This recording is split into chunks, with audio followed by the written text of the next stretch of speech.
Hello, welcome back to the Movie Soup channel. Today we are looking at Ant-Man and the Wasp: Quantumania. Now, the last Marvel movie I reviewed on this channel was Doctor Strange and the Multiverse of Madness back in May 2022. And in that review I praised the movie for its desire to dive into darker and more serious topics, and criticized it for not going far enough, eventually saying that Doctor Strange was a decent Marvel Phase 4 movie. Ant-Man and the Wasp: Quantumania is the first Marvel movie I watched since Doctor Strange and the Multiverse of Madness. And let me tell you, if I knew the quality of writing can be lowered this fast, I probably would have called Doctor Strange and the Multiverse of Madness one of the greatest movies Marvel had put out in the last 4 years, bar Spider-Man: No Way Home. Ant-Man, at least the first movie, never claimed to be as big as the other Avengers. It was about not so much a wrong, but rather a bad guy ending up doing the right thing and even becoming a hero. With a little help, of course, from a handy MacGuffin given to him. The idea was simple: even if you're a scum criminal in the ideal Marvel world, you can still be granted a chance to be a hero. And this made the Ant-Man a very flawed superhero, yet quite funny and appealing. And the power he was granted was not infinite and came at a cost, forcing the man to make difficult choices and even be willing to sacrifice himself for the good of others. Ant-Man 2. I either have completely forgotten that movie or I simply haven't watched it. But I believe the basic idea is that he got the Wasp, his lady, whose suit had wings. Cool. This made the hero whole. The idea is that Ant-Man cannot be a complete hero without the Wasp. They are the opposites, yet their personalities and their suits are supposed to complement each other. You would think with the third movie Marvel would think twice where to go next. You might have even imagined the choice to have looked something like this. Do we build up the characters of Ant-Man and the Wasp? Is there an enemy within? How flawed is Ant-Man actually? How does his daughter deal with the childhood trauma and celebrity level exposure ever since she was something like 6 years old? Or do we ignore any character building, downplay any serious matters in the lives of the key characters, paint out a perfect life for them and open up a psychedelic Pandora's box that is the quantum realm and vaguely cover Janet's life in it? Tell me, which of these two you think Marvel chose, or was it even a choice for them? You guessed it right, my friends, this movie is just difficult to watch.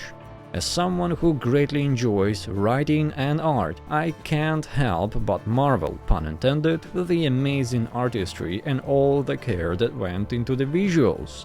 But at the same time, it saddens me greatly how little thought and substance there is to everything. I'm starting to sound like a broken record reviewing most of the new movies, and that's why I review very few. And if I spend my time watching Ant-Man and the Wasp in cinema, I at least need to vent my thoughts about this visual candy. Marvel does not care about the story anymore. They just regurgitate the same basic ideas and sprinkle some gags here and there, and boom, blockbuster done. Marvel clearly has the resources to do decent writing in their movies. Heck, you got everything already written for you in the comic books. Just put the story together first and then start adding the bells and whistles in the shape of the propaganda and political agenda. You've even done pretty well before with the Iron Man and Captain America, and you've done not too bad recently with Doctor Strange and Spider-Man. This is the first movie in a while where I was not just bored watching, I was actually repulsed. Congratulations, Marvel, you finally managed to make objectively attractive people inherently repulsive. Be warned, spoilers next. You'd expect someone like Cassie to go through the immense struggle with a very troubled childhood, while also having Ant-Man and the Wasp for parents, Dr. Pym as granddad, and grandma who spent the last 30 years in another realm that no one knows squat about. You'd expect her to inherit the flaws of her father and learn from Hope, and eventually succeed and supersede both her parents, but make many mistakes along the way. After all, being a hero comes at a price. But no, this is not what you get here. You get Captain Marvel #2, or Marvel's own Ray if you will.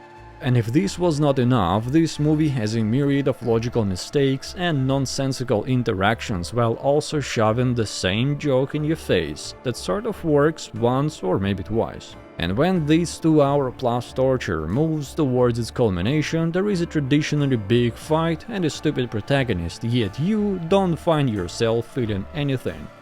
Those cool-looking new characters had too little substance for you to care for their deaths. And none of the main characters suffer any real loss and have not an iota of progression compared to where they started off in this film. Here is my summary. If you liked the first Ant-Man, and if you found Ant-Man and the Wasp a forgetful watch, leave it at that. Don't watch this movie. Ant-Man and the Wasp: Quantumania does not do any good or bad to the storyline of this hero. As a matter of fact, it does absolutely nothing. It is not even a token. It is just a space filler. If you like this video, be sure to leave a like, and if you really do, subscribe and get notified whenever a new video goes up. I look forward to reading your opinions about Ant-Man and the Wasp: Quantumania in the comment section, and do let me know if there is a movie you would like me to review next. That is all I have to speak of today. A goodbye.